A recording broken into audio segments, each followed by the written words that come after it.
Hey there, Lunacy community. Just a quick note before we get started.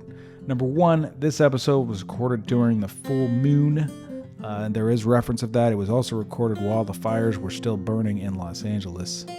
Just saying much love to everybody who was affected. All my brothers and sisters down there were affected by those fires. Much love to you guys down there. There is also mention in this episode of Jesus Christ. So, if you're not a fan of that guy because he was mean to you that one time, you can skip this one. Personally, I find that part of the story to be truly inspiring. And as always, we are not up to trying to convert anyone to Christianity on this show. We are not about that life. Neither was Jesus, but that's a different episode. Finally, I really enjoyed this episode. Really enjoyed editing it and recording it. There's a lot of beautiful talk about the alchemy and magic of being in relationship as a way to reflect back and harmonize oneself, really come back to center. So I hope you get that. If you haven't listened to my episode with his wife, Amma, that's 2 episodes ago. It's also a really beautiful episode. Each of their stories on how they got to where they are today are truly inspiring and insane. So much love to all of you. Thanks for listening. I am Jeff Ado. This is Lunacy, where we discern the sacred from the insane and admit that whether we like it or not, we are all profoundly affected by the cycles of the moon.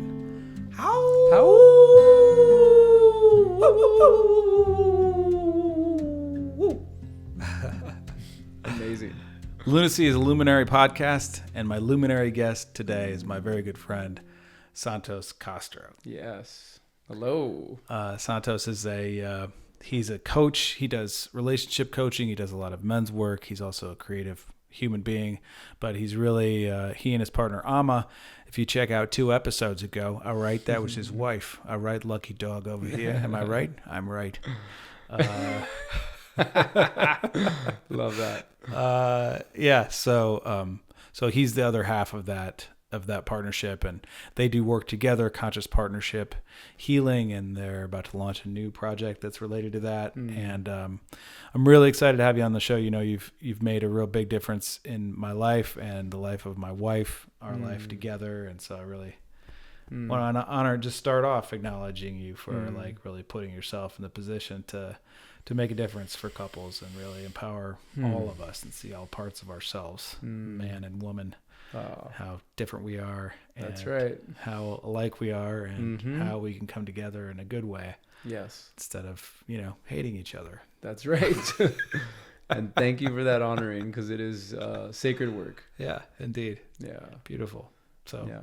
Thanks for being here. Yeah. I'd love to just start out by talking about, your history. Like, how did you come to the work of transformation, and how did you come to be doing the work that you're doing now? Yeah. Man, well, thanks first of all for having me. I love the name. I love what you're doing here. So thanks for doing your work and inviting me on, and let's get started. Yeah, let's get into it. Yes, let's do it. Yeah. Transformation work, it's such a buzzword these days, like everyone's involved in some sort of transformational work. And it's great to start with like where it all began for me. I think it's really important to share that, because ultimately transformation, we're always in transformation. Like, we literally, our bodies are never the same. We go from all these initiations in being in human form, just our physical form. Then we have our emotional life that continues to mature, and we transform. So transformation is like a part of our existence. Like, it's why we're here. All cultures around the world have all forms of initiations. And so our culture, I think, is like a blending pot of like spiritual traditions and cultures. And so transformation, I think, is a unique thing to talk about, because we get to hear from all kinds of different perspectives and putting it all together and having some honor and respect for that. So yeah, I think it's great. So let's I'll definitely share my story a little bit, kind of, because it could just take this whole podcast just talking about like where I came from and my first initial transformation. Okay. That literally set me on the path. Yeah. Just wake me up when it's done. Yeah. You will be transformed when I wake you up. Okay, good. I like the dream state transformation. Totally, me too.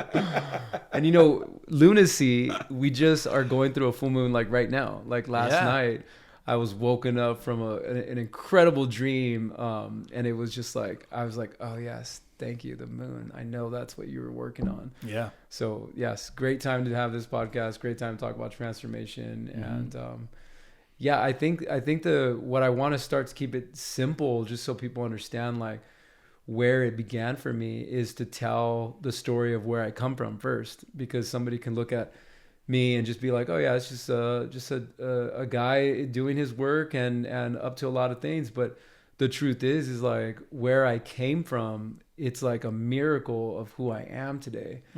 I grew up in Los Angeles. I grew up in the Northeast LA. So I grew up in an area where it was littered with like gang violence, drug addiction, poverty, the worst places you can grow up in Los Angeles. What part of LA was that? So it's Highland Park, Lincoln Heights area. Yeah. Where now it's like gentrified. But when I grew old up, school. Yeah, when I grew up there in the 90s, it literally has one of the oldest gangs that exists from the beginning of gang culture in the 1940s. And that gang and the gangs that were part of my family, which I'll talk about, are part of the big prison gang too now, like the Mexican mafia. Like, so deeply entrenched in violence, deeply entrenched in drug culture, and deeply entrenched in society being broken down. So I grew up on welfare as well, impoverished. My father left when I was 4 years old. I don't have any real memory of him, so I was deeply abandoned by the man that was supposed to show up for me.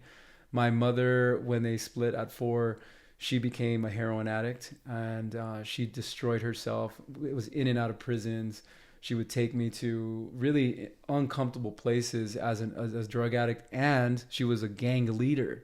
So she was a female gang leader in her time. Wow. In one of the worst gangs in all of LA, which is gang capital of the world anyways. Yeah. And so I grew up absorbing all this in every way. Saw violence in my home, saw my mom almost be killed by violence. I saw violence on my streets. I would be chased, from an early age by the bullies of the neighborhood. I just was absorbed in almost every darkness that you can imagine that life can offer.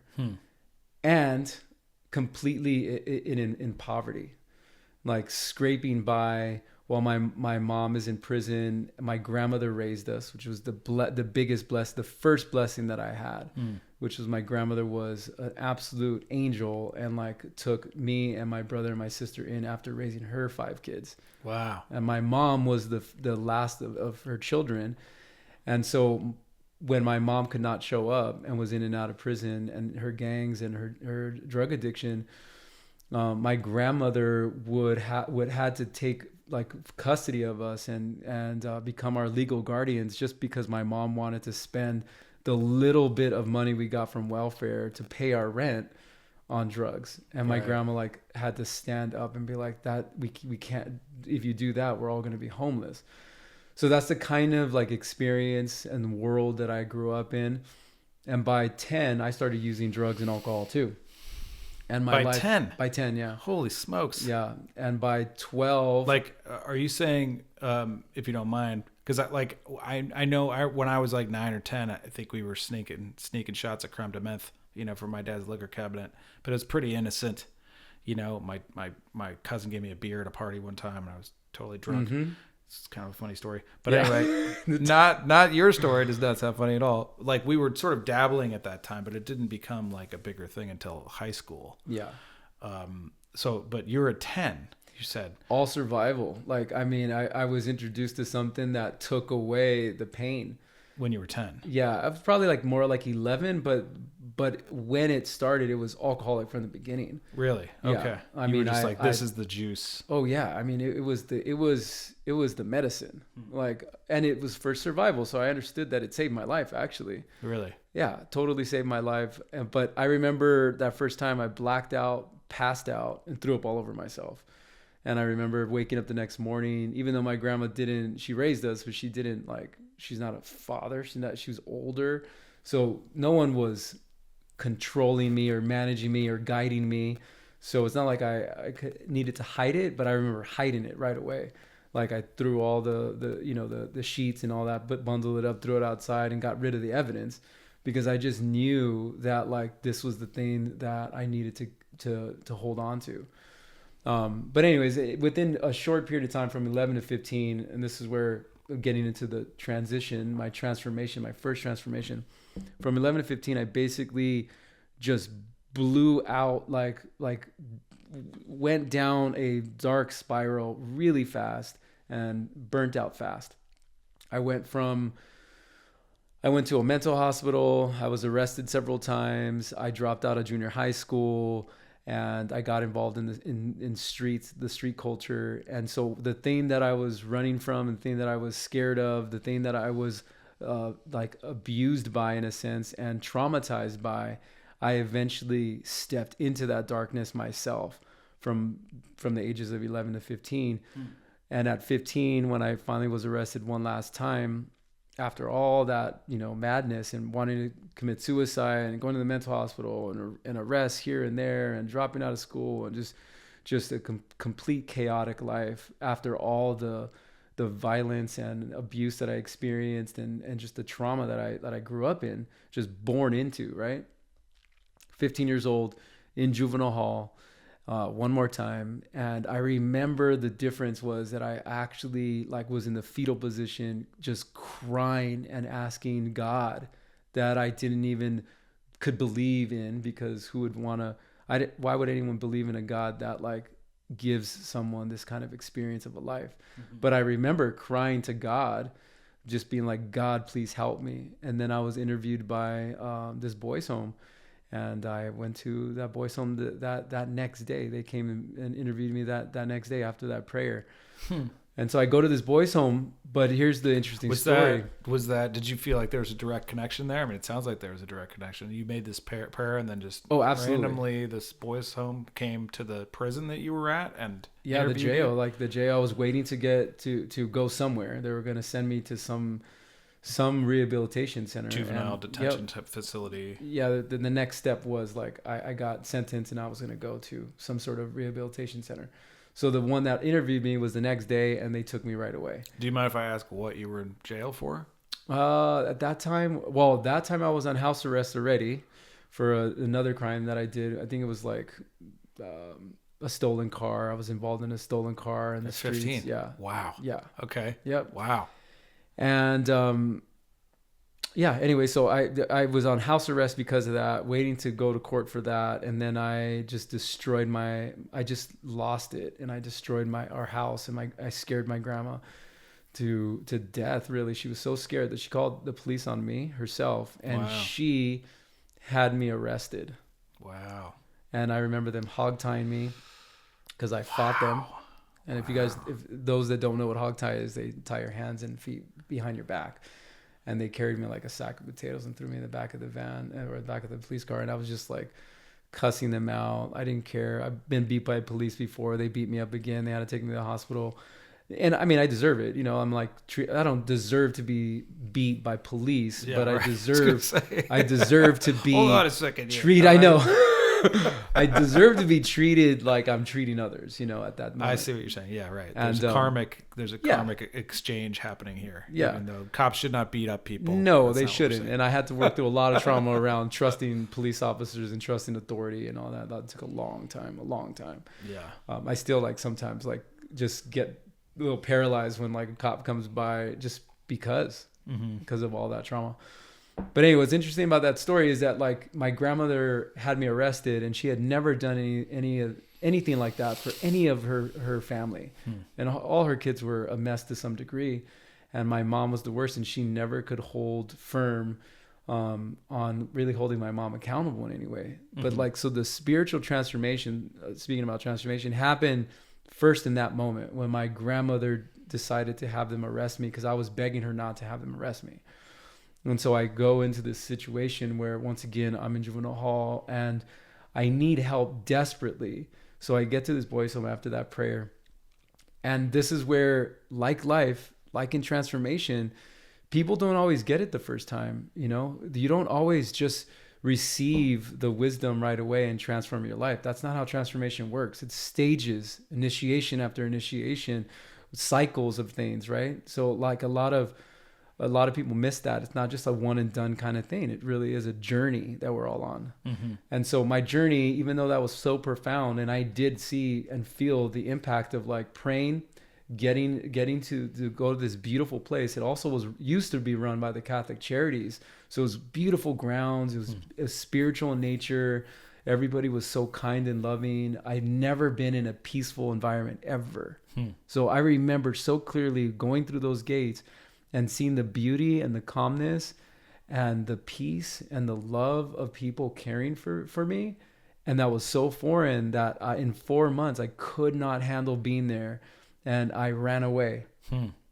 And my best thinking was like, I can't live on this planet anymore. I can't deal with all the pain that I've experienced. So my best thinking was, I'm gonna once again kill myself, but I'm gonna go out like a gangster, like I come from, my family, and I'm gonna go out there and go all the way and die by police violence. Like I wanted to be killed by the police. That was like my best thinking. Wow. Now you mentioned that this is like, going back to suicide again. Had you previously tried to commit suicide or you just thought that about was it how I ended up in the mental hospital. I was suicidal in every way, not just even trying to commit suicide and landing in the mental hospital but by the lifestyle that I was living from 11 to 15. I just did not want to live. I had all this pain. I experienced all this trauma, and I just living in a chaotic way and wanting to die. Wow. But once again, I'm choosing to leave. Now it's different though. Right. Now I'm shown a glimpse of what life could look like in a sense. And I ran away from it. You couldn't take it. I could not take it. It was too painful to face a lot of these things. Too foreign probably too. Too foreign, too painful. So I run away. I go back to my neighborhood. I'm on the run. I have a warrant for my arrest, of course, because I ran away. Like I should be, in jail. And so I'm in 2 months, I'm just doing everything I can to make my vision happen, which is to die by police violence. But something happened that truly was my first spiritual transformation in that period of time. Sorry, do you mind if I keep? Go for it. Yeah, I'm a we're butter about in to get we're about to get to the juice. Okay, the juicy part. This is but so you're doing all the things. Do you mean like you're stealing cars and you're holding people up?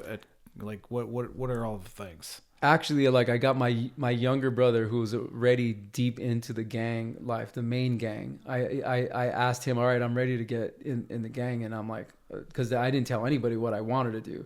I'm going to join the gang, and then I'm going to live the way we live. Because I've watched people, I've heard stories. People have been killed by other gangs with our gang. I've seen it all. I've been in the middle of a gun shootout on my block that I grew up on. Had to run. We were playing hide and seek, and then have to run away from this gun shootout. So violence and death was not foreign to me at all. So joining the gang was the first step. But something was happening in that period of time that I was out. It just wasn't lining up. It wasn't meant to happen. At least it just wasn't happening. So in this period of time where I'm staying at my friend's house with the warrant for my arrest, they're coming to check to see if I'm at home, and I'm not at home. The police and all that, just trying to find me. Yeah. In this moment where I'm staying at my friend's house, this is where the first true spiritual activation happened. My awakening happened, where it forever changed me and has led me on a path to being who I am today. And I'll share a little bit of the transformation of where I came from. That's why it's important for me to share it, to where I'm at and who I've become is remarkable. It's a miracle, just to even survive that, let alone build a life like that I have, right? But in that moment where I was alone in their house, everybody's gone. My friend's probably at school. His parents are out working. It's a poor immigrant Mexican family just surviving. His grandmother lived there too. She lived in a converted hallway. And I'm watching television, the Montel Williams show back in the day. Okay. And they're talking about gangs. Uh-huh. Oh, yeah. Uh-huh. Yep. And they're talking about where it takes you. And I'm like, yeah, I know this. And then the grandmother had a portrait of Jesus Christ, in her hallway. And I remember looking at both these things back and forth, asking kind of another prayer, like, what am I going to do? What do I do? Mm-hmm. I don't want to live, and I really just want to leave, but I know there's something else like available. But in this moment that this is happening, something falls in her room. Nobody's around. There's a noise. She's not there. No one's there. Okay. I'm alone in this moment. And something told me, get up. And I got up and I walk into her room, hallway. And the direct view as I'm walking in is the portrait of Jesus Christ. And I just remember looking at the portrait, crossing the threshold of her room. And immediately the only best way I can describe it, I was graced by God in a sense, because everything changed in my life in that moment that I crossed that threshold, that I took the action to get up. And what the message was like, is everything's going to be okay. That's what like the words that I heard, but more importantly, like what I felt in my being was that I'm not alone. And like there is God, it is real, because I don't know what just happened. I'm in this absolutely intense moment. Something falls. I feel this spiritual activation happening. Like some people would call it the Holy Spirit. I'm not like Christian based like that, but just whatever someone calls it, I just call it a spirit. My first spiritual awakening happened in that instant. And also what's curious is that I picked up what fell, and it was a cup of noodles.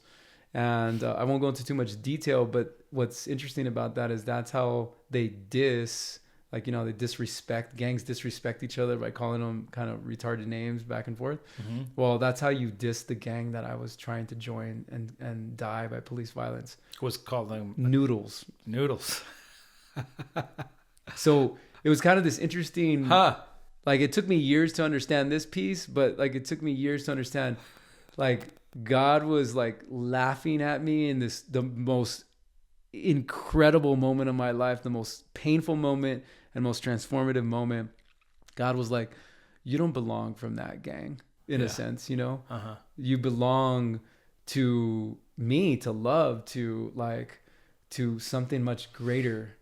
And I didn't get that right there. And what I did get was like, oh my God, this is how you diss this gang. Like, that's not the path for me. That's the only thing that I understood. And what happened was I had and it's never left me too, by the way. It's never left the fact that I feel that everything is always going to be okay. Wow. That has never left me. That's so beautiful. Yeah. It's still in your heart. It's still in my heart. So I've always led by heart all the time, not knowing why I'm doing something, why I'm led somewhere. And I just immediately like take that action and go do it. Anyways, that's the first spiritual transformation. So transformational work is literally started for me when I was 15 years old. And just to close that part up is this. I went back to the boys' home. I called my uncle, who was my godfather and who was like the only male that showed up for me. I said, can you take me back to juvenile hall? I go to juvenile hall. I said, I'm turning myself in.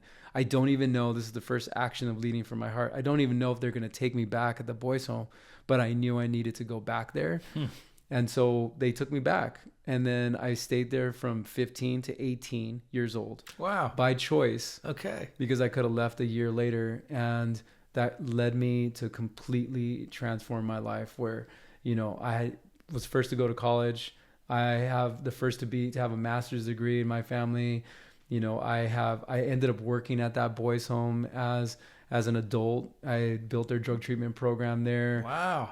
And I, every imaginable opposite that I created as a result of that moment and allowing it to completely transform me happened in that instant. That's beautiful. Yeah. Have you thanked Montelli Williams? I know, right? I always wanted to call up the show and be like, hey, I think you should have me on as a guest. But I never did that. It's like, well, whatever. Maybe there's Montel Williams 2.0. I know, right? This is it, actually. It is, actually. I'm basically Montel with long hair, and I don't look like him. But anyway, that's really beautiful. That's amazing. It's so precious that you that you had that experience, that you walked in there and really like felt, especially not growing up with, a religious background. It doesn't sound like there was like a lot of church going, etc. in your experience. And then here you are just like praying to God, however you know how, and grandma's got Jesus up there and you're looking at it, and then you walk in there. And it's,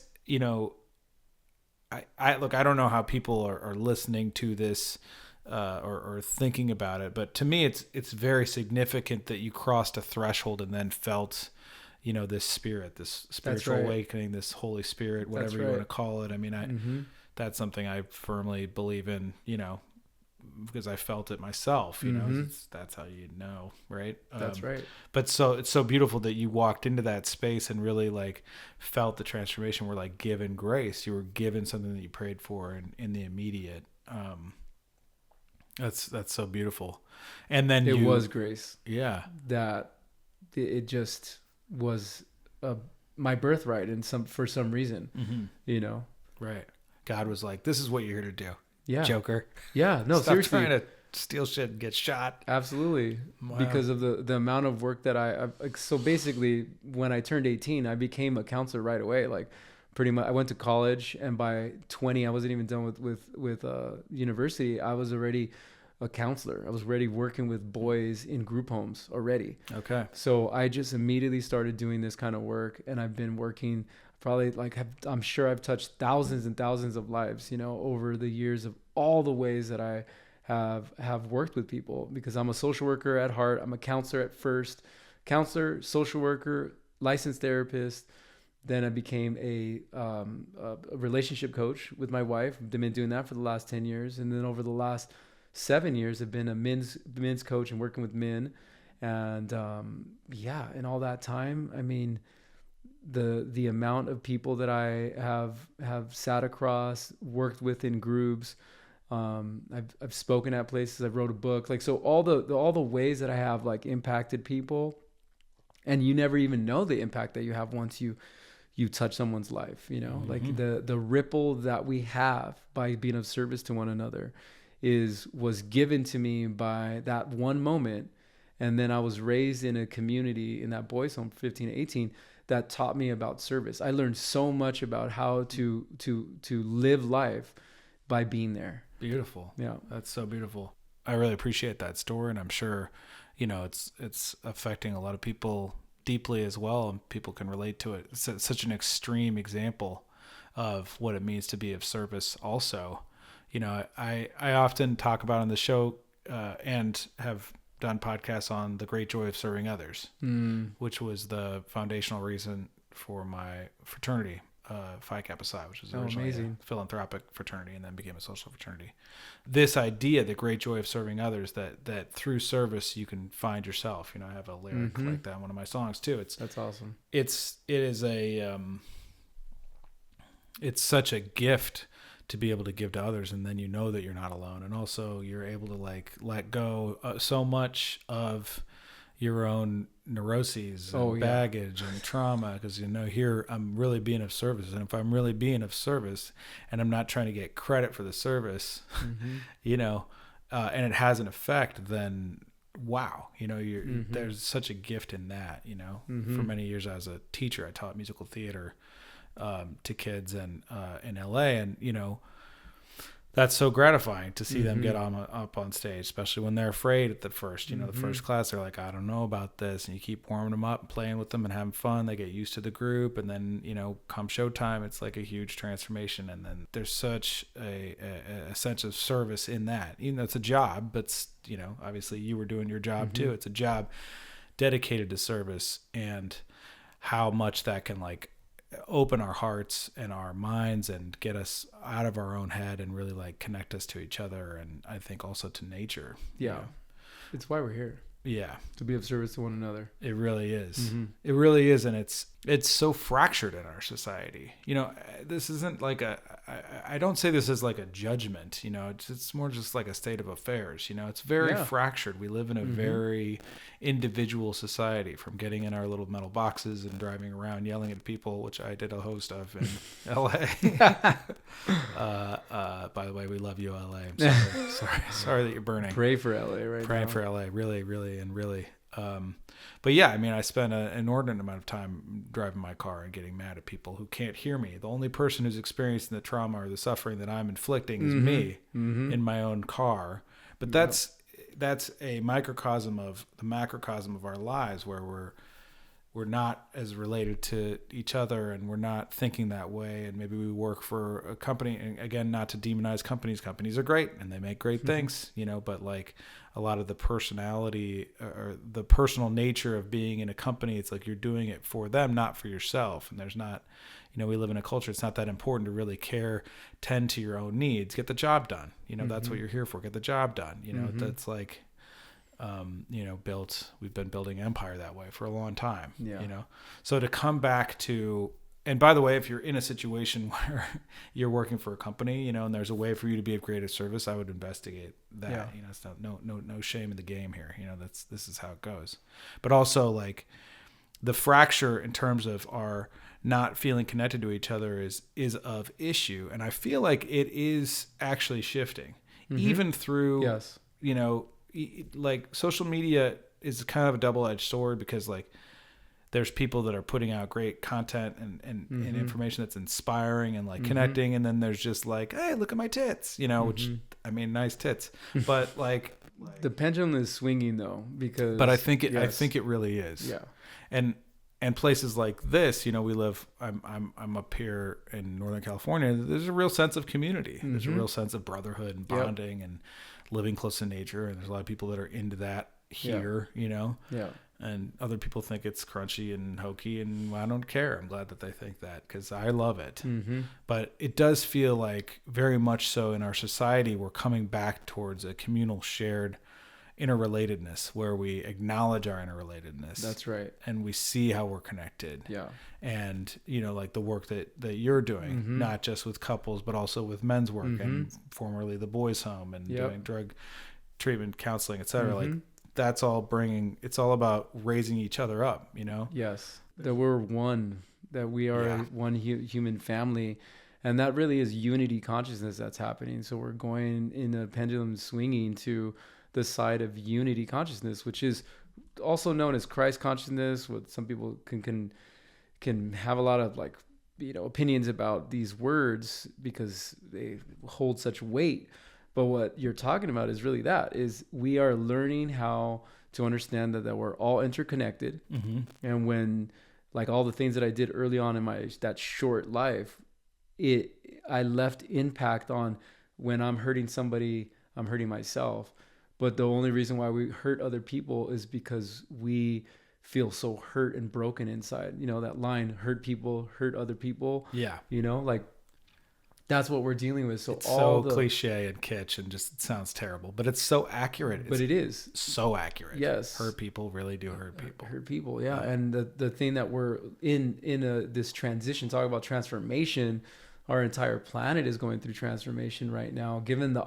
We're all being given the opportunity to choose either to hate and divide and to criticize and to judge, or to find compassion, to find love, to find forgiveness, and to find that unity consciousness. And truly the best teacher was Christ. Like, he is, and most importantly, my first and most important spiritual teacher, spiritual master, understanding that, like, who he was to not just me, but to our entire planet in terms of what he taught, what he was here for, which is unification. And that's what we're going through, a lot of that right now. You can see it by the amount of pain that's happening even in Los Angeles, which is where I'm born and raised. And that city right now is given an opportunity to go deeper into themselves and support other people in some way or another. And like, we're all given this opportunity right now to go deep inward and like look at unity versus separation, because everything is so polarized right now. And this goes to relationship dynamics too. Like, even in relationships, there's so much polarization because there's two sides. And it's not even within the partnership. The partnership is just the deepest work that I understand about doing relationship work for the last 10 years is that it's ultimately just a mirror of like your own unity consciousness inside, the polarization of your own masculine and feminine inside of you. Where are you in balance? You can have a masculine that's more feminine. It doesn't mean just because you're masculine you're really dealing with masculine issues. Like, right, you could be dealing with feminine issues. It's about balance and finding that harmony within yourself, and the reflection in partnership is the best place to look at that. Yeah.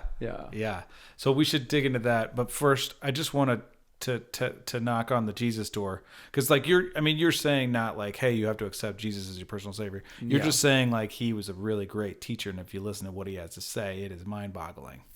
Yeah, I mean, yes, people. It's such a like a heated topic and word. So I'm not. Yeah. It's everyone has their own path, their own choice. This is just part of my story, but Christ was one of the greatest teachers that ever walked this planet for sure. Yeah. And his work, it resonates and vibrates in everyone's heart if we allow it.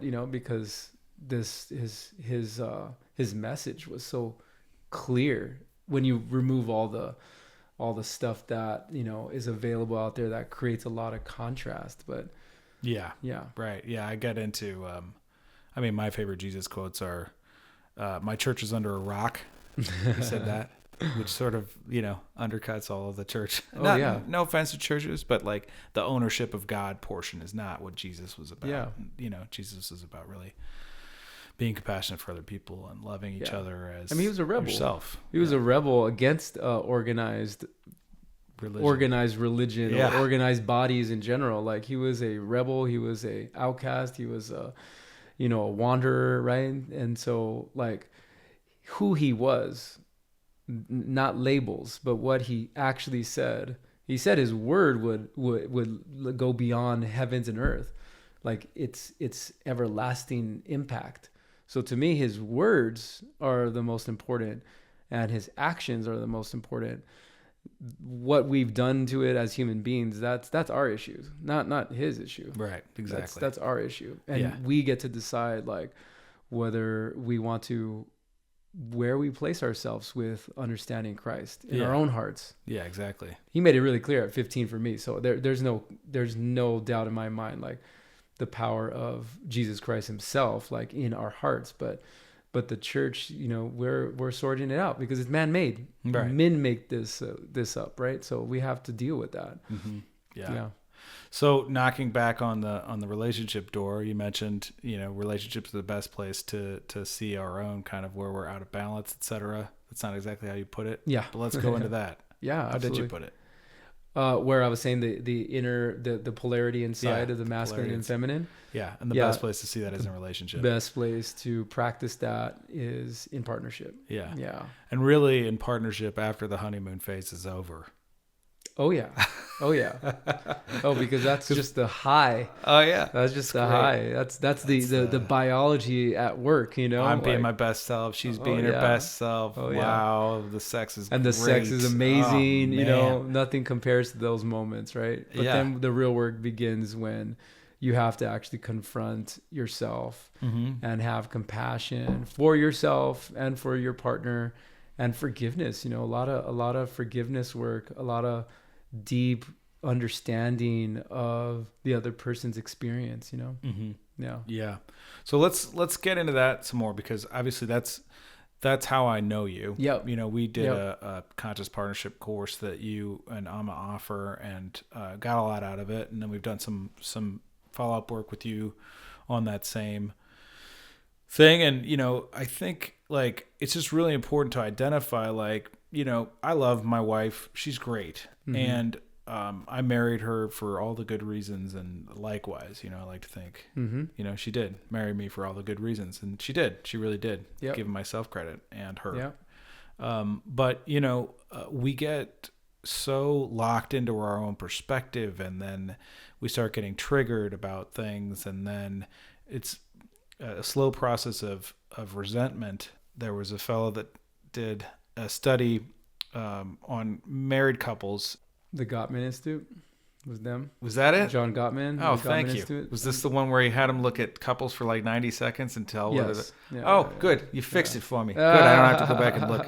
Yeah. Good. Yeah. So John Gottman, that whole thing, people Uh-huh. look at couples for like 90 seconds and then they'd be able to tell within pretty much 95% accuracy whether they would be together in 5 years. But the point is that the common denominator was contempt. Yes. If there was contempt for each other in the relationship, and people could see that within 90 seconds because it's right there. Mm-hmm.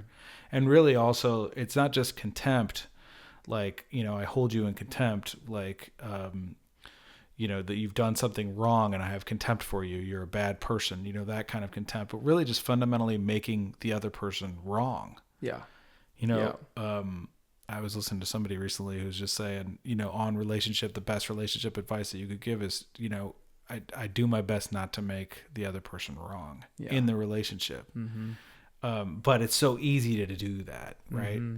So back to you here. So we're talking about, getting triggered and that's something that is also a mirror for us ourselves and looking at things that we're not even conscious of. And then all of a sudden, we're reacting or overreacting in a huge way to something that's not even present in the room. Really, it happened, decades ago or 10 years ago or whatever it is, right? Oh yeah. That's really where the real work comes into play, like talking about transformation, right? If a person has unresolved issues, right, from their past that creates triggers inside of them, but you don't quite know what those are, it really shows in your relationship. The reason why is because it hits the most fundamental places in us around security and safety. Mm-hmm. That's the core basic tenets that we need for survival, on the hierarchy of needs.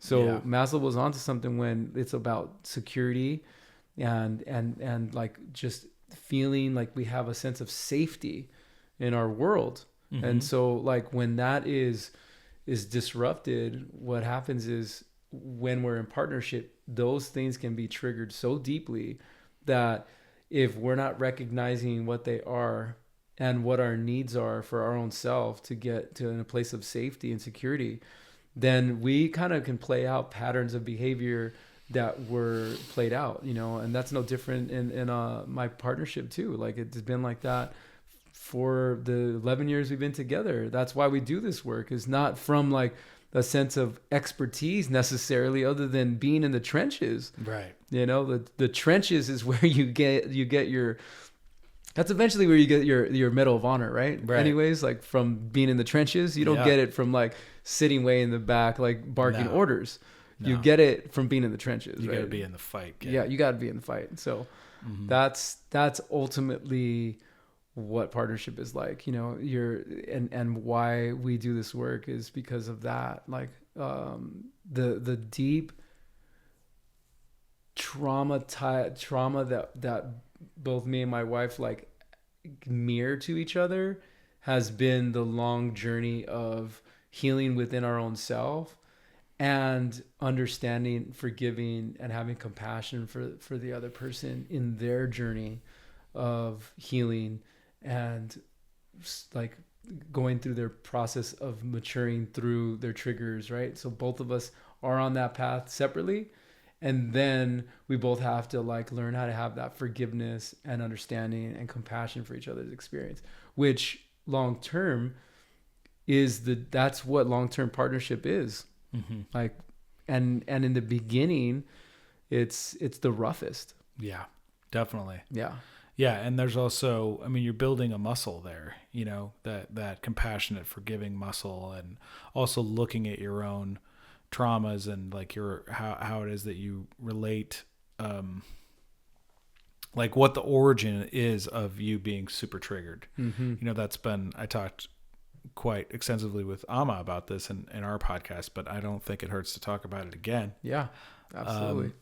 Just like recognizing that so many of these wounds that we have, and then, we have judgments, and then now I'm triggered, but really I'm not triggered because she interrupted me, even though I don't like to be interrupted. Nobody really likes to be interrupted. But, in a normal conversation, if it was like me and you, we're buddies, right? We're talking, you interrupted me. Even in this conversation, I've interrupted you. Like, it's not a big deal. You don't get upset about it. I don't get upset about it because it's like, well, whatever. We're just talking. But with her, I'll go off the handle. You know, my tendency, not anymore, but that's a pretty recent development, you know, because it goes back to not being heard at the dinner table with my family, you know, and like, or laughed at or like that, you know, and not being able to get my point across, not being able to, and then for me, that also like, there's something about the man in me, because I think it is kind of a somewhat a masculine response. Like I really want to get what I have to say out, so it's fully out there, because I won't be able to get it back if it's gone, you know, which happens to me. So there's like this whole ripple effect. You know? Yeah. So then recognizing, oh wait, that's if I stop and run it back, or I leave the room and I say I need to pause, you know. And then I go think about it, and then I can come back and say, hey, you know, this is what happened. Okay. You really triggered this emotional wound in me where I was 7 years old sitting around the dinner table, and, you know, they were all laughing at me, and like they interrupted me. I didn't get to finish what I was saying because it was so ridiculous, because I was coming from the mind of a 7-year-old versus, you know, whatever 40-year-old my dad was at the time, whatever he was. So she's then unconsciously playing into, that's my wounding. Yep. And it shows up, and I get mad at her, at my partner, because of that.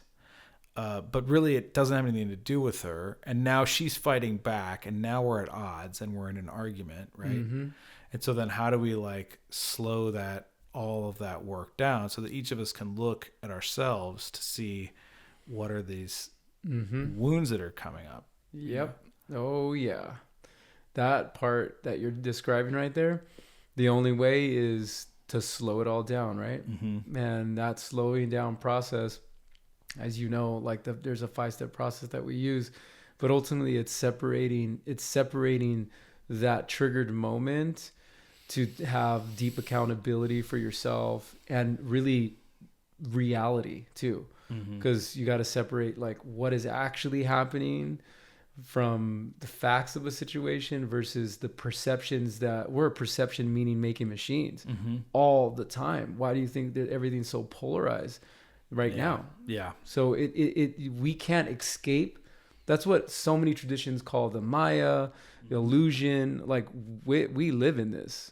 It's part design. The design of this world is to walk through the perception of the illusion that we're all in, which is separateness. Right. So the truth, this is why I'm saying partnership is such the best mirror of going way beyond perception into beyond the illusion of separateness and into the unity, right? But like, that's a much bigger concept. The relationship dynamic is only showing you how to understand in a moment how painful it was to feel separate in our early childhood experiences of how we did not feel like how we felt alone or how we felt hurt.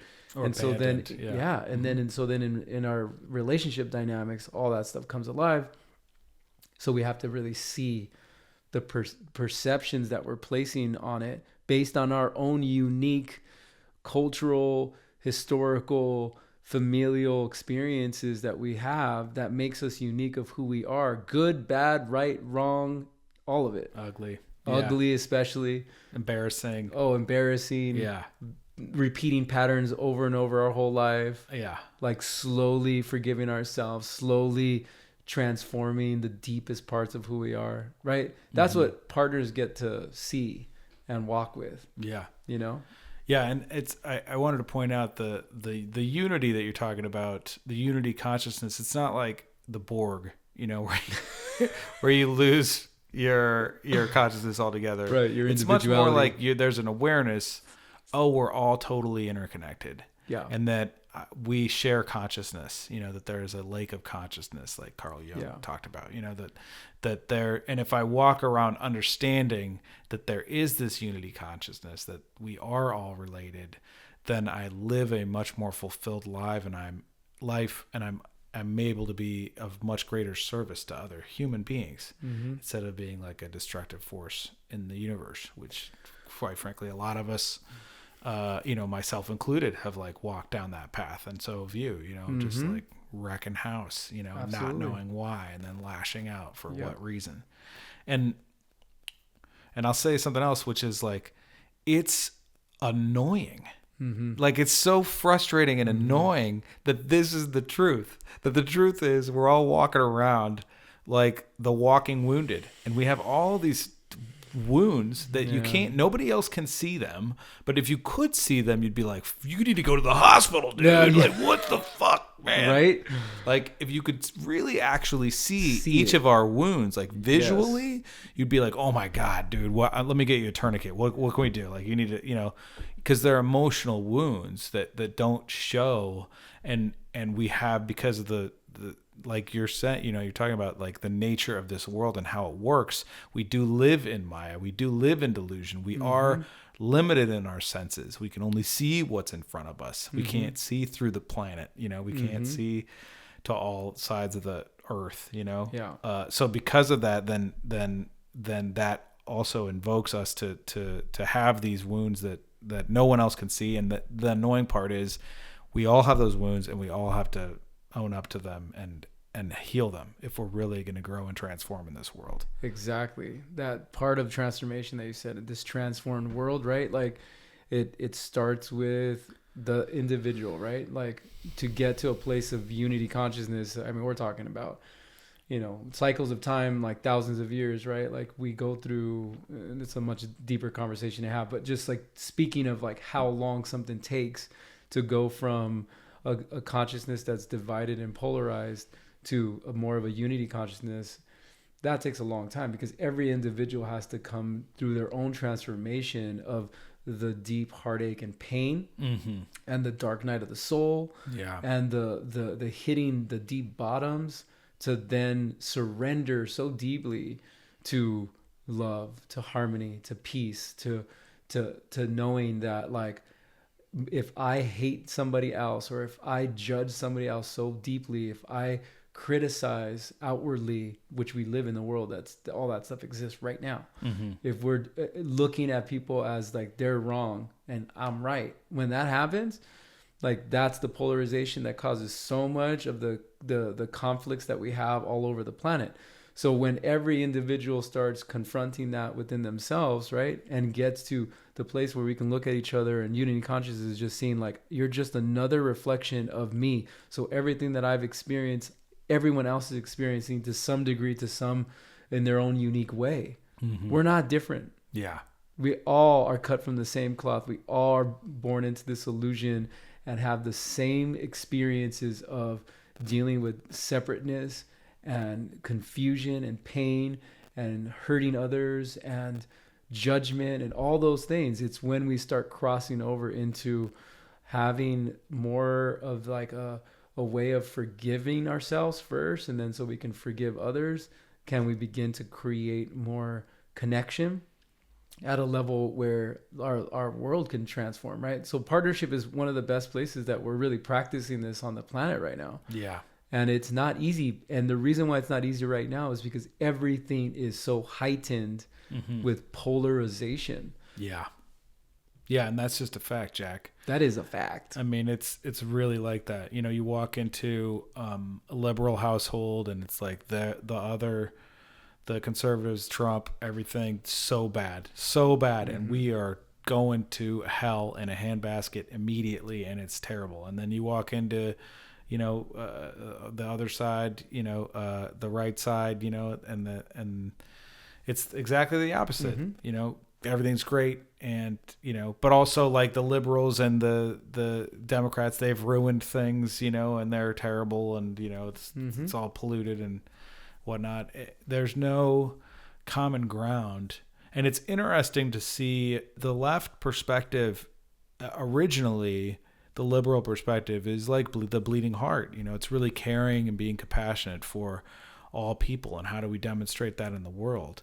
But now there is zero compassion. There is no compassion for the Republicans, and vice versa.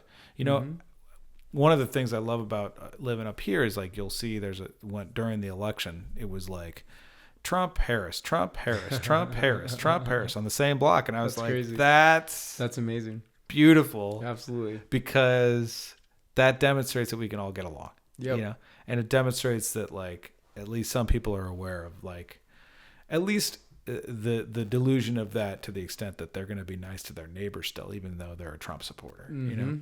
Mm-hmm. But yeah, that polarization piece is really it's super prevalent and evident in all things. Also in social media, you know, you look there and it's just like, oh, he did that. So many people are making fun of each other and hating on each other, and it's like, you know, exponential. And then you have these kids that are committing suicide that are like 11, 12 years old because of how they look on social media. Like, what? Yeah.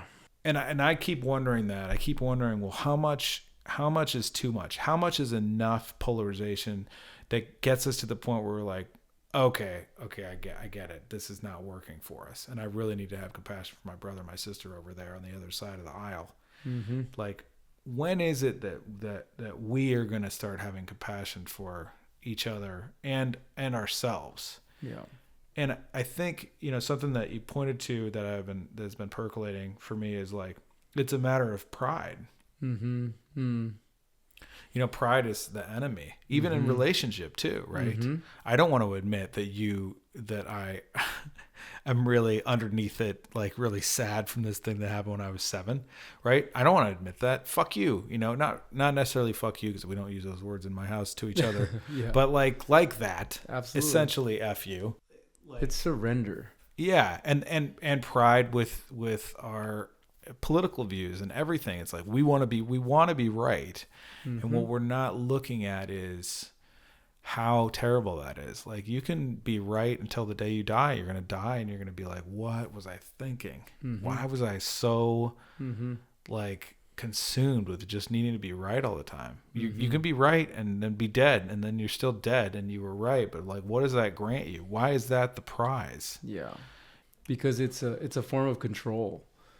Like, that's how I see that. Like, I relate this part of the conversation to the fundamental question we all really don't ask ourselves, or the fundamental issue that we all have, which is the final letting go of control, death, which is transformation. Yeah. So this conversation, to me, everything that we do in our life existence is about confronting the ultimate transformation, the ultimate transition, the final transition, physical death, and what that means to us. So we're all scared of it. We don't talk about it. We don't prepare for it, really. Like, we're ultimately terrified of it. So what we think we have is control in our lives. And so the solution is different for everybody because it relates to spirituality, in my opinion. But we have to find a deeper understanding of who we are and why we're here, and surrendering to that we're not in control. Yeah. Because we're not. We're not even in control anyways, but we live in illusion already. And then we live in an illusion that we're in control. So pride is just a way of trying to be in control. And so to let go of control, to lean into the death process of any kind, because that's what transformation is. That's what I would say I've learned had many now spiritual, awakenings, at least 3 major ones, and so many initiations throughout my life that completely transformed me. The one thing that I would say about every single one of them is that I had to fall deep into the surrender process and letting it completely transform me. Like, not being in control. Yeah. And being in the death process. That's what most people run away from. And I just see it as like all ancient cultures to some degree dealt with, especially some of the major ones like the Mayans, the Egyptians, the Indian tradition, the long-term Indian tradition of dealing with death, actually talking about it, right? So that process of going through initiations, life rituals, is really preparing for death, because that's what transformation is all about. So transcending these experiences of who we think we are and letting it all die lets us get to the next level of initiation in life, so that we can look beyond the illusion. I mean, Buddha's one of the greatest teachers of that. He sat under a tree until he really needed to see beyond the illusion. And when he really reached that enlightenment, you now look through a totally different lens. Mm-hmm. You're not seeing the illusion anymore, you know, and that's what we all have an opportunity in our experience to have, that deep peace and harmony inside, and the ability to see through the illusion, and always choosing love rather than fear. Yeah, that's great. I just wish we would all start choosing it more consciously and more for ourselves. You know, like you mentioned a bunch of different traditions, right? The Indian tradition, the Egyptian tradition, the Buddhist tradition, the Mayan tradition, right? That all really had their eye on the prize. The prize is death. Mm-hmm. Doesn't seem like it, but it really is. Like, the prize is death. That's our ultimate where we're going. And so then how do we die in a good way? You know, like the Buddhists, you know, there's a lot of Buddhists that get up at the first thing in the morning, Dalai Lama included, meditating on his own death, right? How what's my death day going to be like? And I have done some of that myself. I think it's really valuable. You know, I do try to but it's also scary to think that way. But the benefit is that then I'm letting go of the things that are not serving me, because I'm seeing that they don't serve me. Like, if I died today, would I still be worried about what Melissa said about me? Sorry, Melissa. Sorry, no, Melissa. I do know Melissa, but she didn't say shit about me, all right? Get her off the hook. Esmeralda, okay? If we're willing to take on that lens, and or do, take on initiation rites or rituals that have us experience that in some way, like ayahuasca or plant medicine, which, I only recommend if you really feel called to it, and be careful and do it with the right people and setting and everything. Don't do it if you have any sort of mental illness, or if you're on some medications, etc. Like, follow the guidelines, Yep. But, like anything else in life. But you can, not everybody does, and not all the time, but you can go through death portals where Absolutely. you really see yourself dying, and you're like, oh my God, I'm dead, and you feel dead. And you looking down on yourself dead. And then what does that mean? Well, then there's an opportunity for resurrection, right? Yes. For coming back. Yes. And really, that's the advantage of going through the death portal, of looking at life through the eyes of death, is that we then get the opportunity to resurrect ourselves. Yep. As someone new, and someone who is more loving and forgiving than the old person.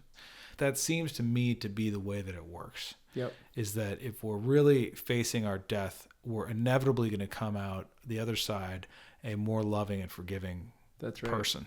That's right. That's the only way that it works. And as far as I can tell.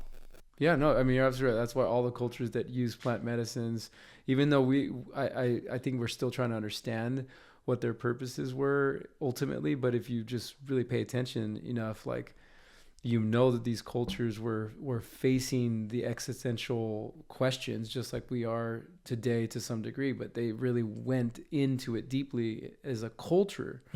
And so absolutely, all these kind of practice, especially with plant medicine, is showing you whether it takes you all the way to a death portal, just because sometimes it just depends on where you're at. But what it definitely does is shows you how not in control you are at the very least. Oh yeah. And most of the time you can get into that death portal if you allow yourself to go there.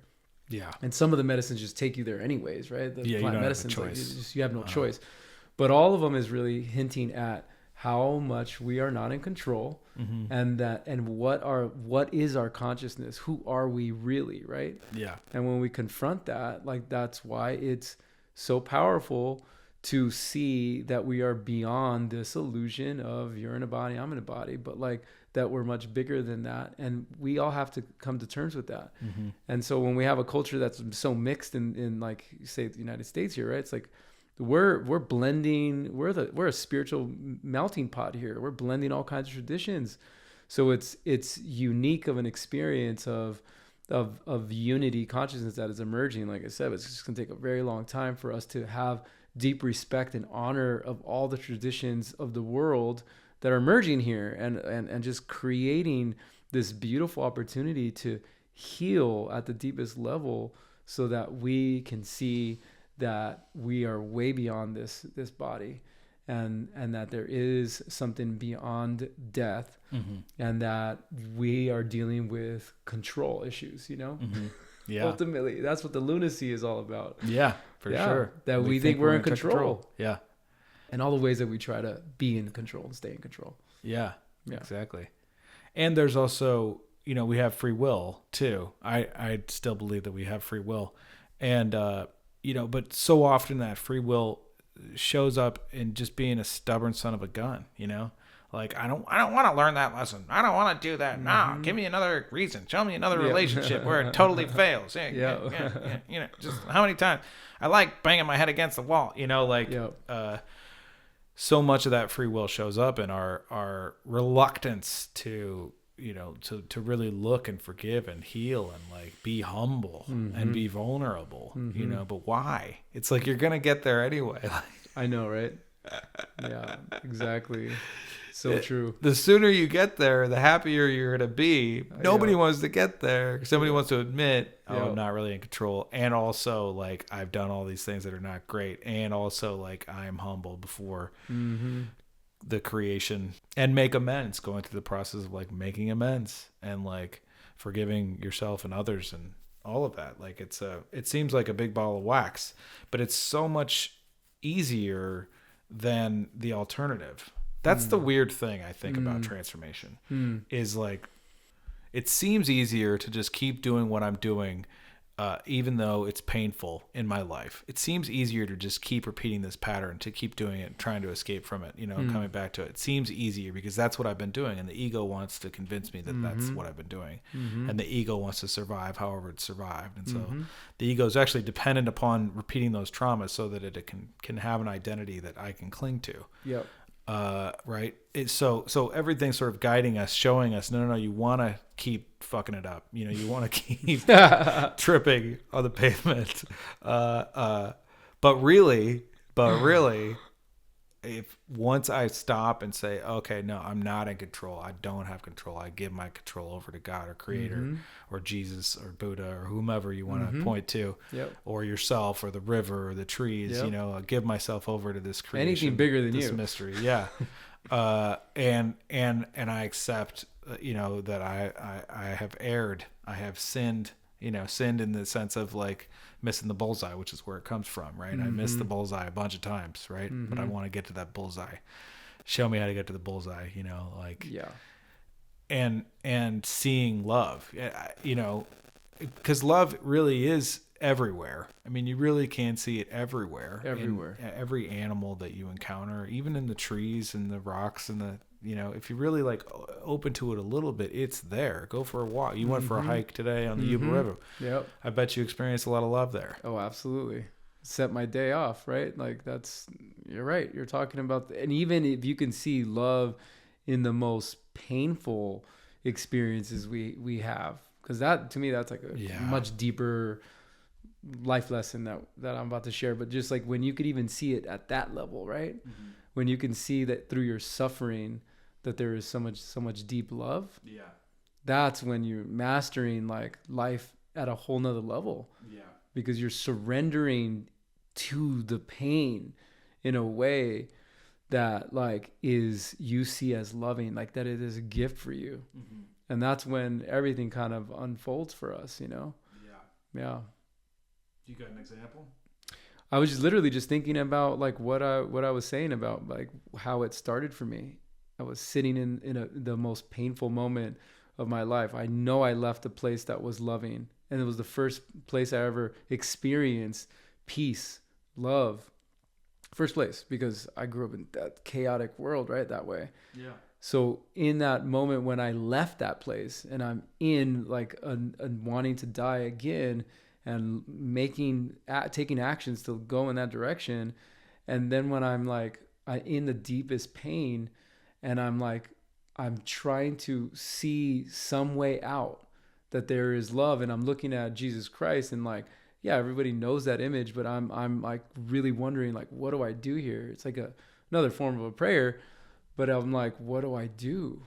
You know, that moment of being in my deepest pain and then receiving love. Like, yes, I was graced in that moment, but there's so many times where when we're going through something really painful, can we acknowledge that that pain is teaching us something, that's giving us something, that is like wanting to transform us and transcend the ego so that we can have that like ultimate like spiritual awakening. That's why this is taking so long for our entire planet to get there, because all of us have to go through that level of initiation to choose love rather than hate or separation. And that's just, we're all on that same journey, you know, or like fear.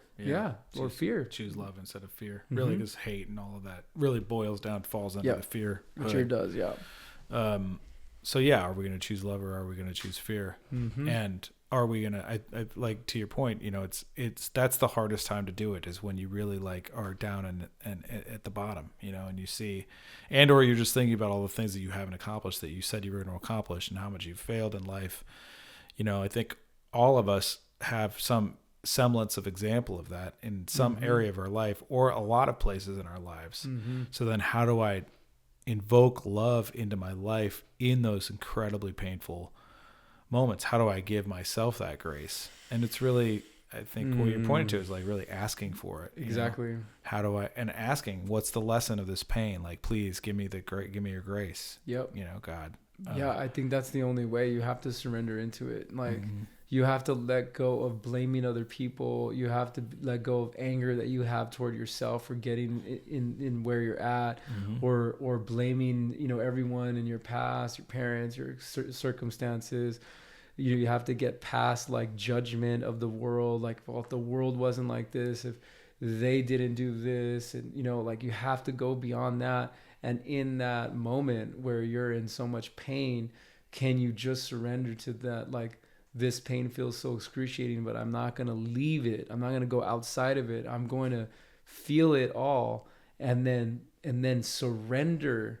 It's like a ayahuasca journey, right? Like, you have to surrender to how that guides you, and where that can guide you is to feeling that grace that can wash over you in the deepest painful moment of your life, right? Like, and you can have multiple of these, because that's what initiations are about.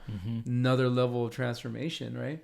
But when you like surrender to it, that's what I was saying. Like, having gone through several of these throughout my life, I trust, because of that first experience, I trust and remember that my life completely transforms into love more, into a better life when I just surrender to the pain of that moment and give in all the way. I mean, truly, that's what Buddha did under the tree. He surrendered and gave up everything, right? That's what Christ did for sure. It was his greatest teaching, right? He gave up everything and then was resurrected. Like, we don't really need to look very far and too complicated to understand what these moments in our life are for us, you know, because it's very similar, because it's the human experience. Yeah. Through the sacrifice of our pain, when we sacrifice ourselves all the way into our pain, what's on the other end is glory, is grace, is like unconditional love from something much bigger, which is God, which is untangible, right? That we have a billion names for, and it's nameless at the same time. That's what is on that other side. But we run away from these moments all the time and find ways to understand it and make sense of it or blame it on everything else. But if we just surrender all the way, like, what's on the other side is the glory of God and of grace for our highest good. Yeah. And just to, because I feel like it's getting super spiritual on the podcast, which is fine. Let's just be clear, like, however it is that you get there, it's your own journey. Absolutely. And really the journey to know God or creator or nature, or however you want to interpret it, you know, is your own, and really only means anything if it is your own anyway. That is what spirituality is. So it's no one's job to say what another person's journey is. Right. At all, right? And that's where we fuck it all up. That's because man creates that, you know? Yeah. But transformation is ultimately having a relationship with yourself and your journey with your soul, right? Like, and your consciousness and what your life is, what your lessons of life are all about. Yeah. Right? That's every individual person's journey. Yeah, beautiful. I wanted to chat a little bit about the importance of men's work really quick, if you're up for that. Yeah. So you've been doing that a lot. Mm-hmm. I know I've done a lot of different men's group containers, the King's Code. I've done some Sacred Sons work. Nice. I was in a fraternity that actually meant a lot to me. I have several different good circles of friends and men that I rely on and lean into, but also conscious men's work, really like digging into what it means to be a man and how it is that we relate, how it is that we behave, and using other men as support to just be better men. Yeah. Maybe you could talk a little bit about what that's meant for you to be leading that work and what it looks like, how it's helpful for people. Yeah. And that's amazing that you really have dived into so much of that work. It's so important for us as men on this planet right now, especially because of how we get to really hold the container for safety in the world in so many different ways and balancing our own energies out. So yeah, thank you for doing that work. And ultimately, like I was saying, in that boys' home is really where I got to actually do my first level of men's work, really boys' work, because I was in a boys' home where it was all boys. And when I'm talking about a home, I'm talking about, it was a large facility. It was 100-bed facility with 4 major dorms. So I was in a dorm with 2 wings, and on one wing there's up to like 16 to 18 guys in that dorm. So I was raised in that kind of environment for like 3 years. And some of the first lessons that I learned about working with men today in my adult life is really informed through there. All the struggles and all the benefits to having men, just being around just men and having our own environment. So, but what led me to doing men's work truly was because my father wasn't in my life, I realized that I didn't trust men at a deep fundamental level, and that I was scared of men. I was scared to get to know them, like develop intimacy with them because of that deep abandonment. So once I really realized at a core level, I knew it's like a message to my heart said, then it's time for you to work with men, because I hadn't worked with men specifically like that in my work.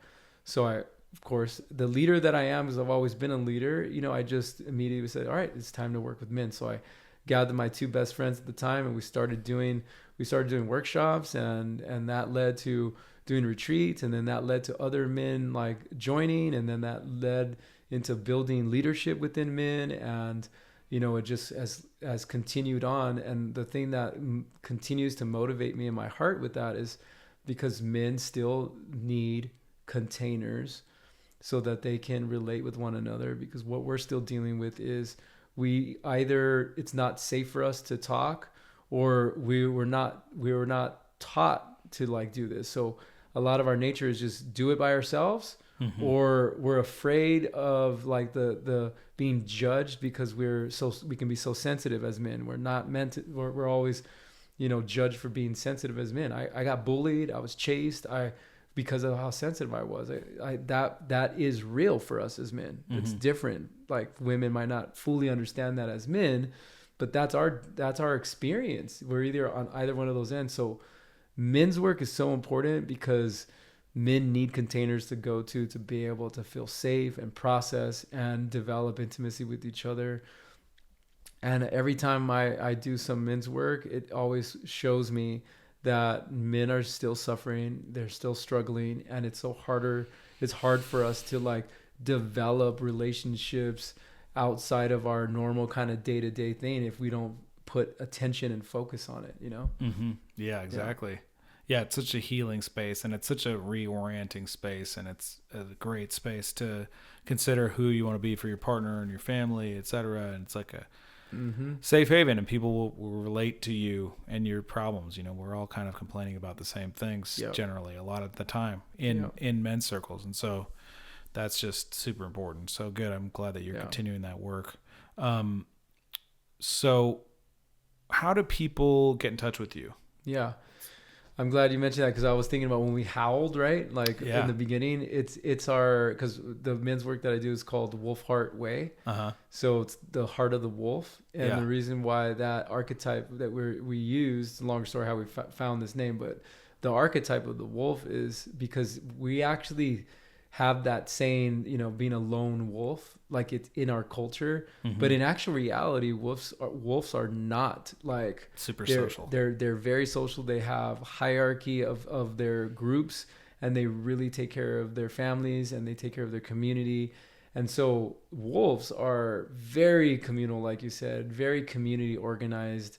And so what's cool about that is like our tagline is kind of like the time of the lone wolf is over, because it's really about like community is where the healing, you know, exists. Yeah. And so, yeah, you can find us on Wolf Heart Way, and we howl at all the retreats. So I'm very familiar with howling. Yep. I'm coming. Yeah, man. Better watch out. Yes. Cool. And are there other ways we can put them in the show notes of people who want to reach out, maybe get some coaching or work with you on some level? I'd highly recommend it.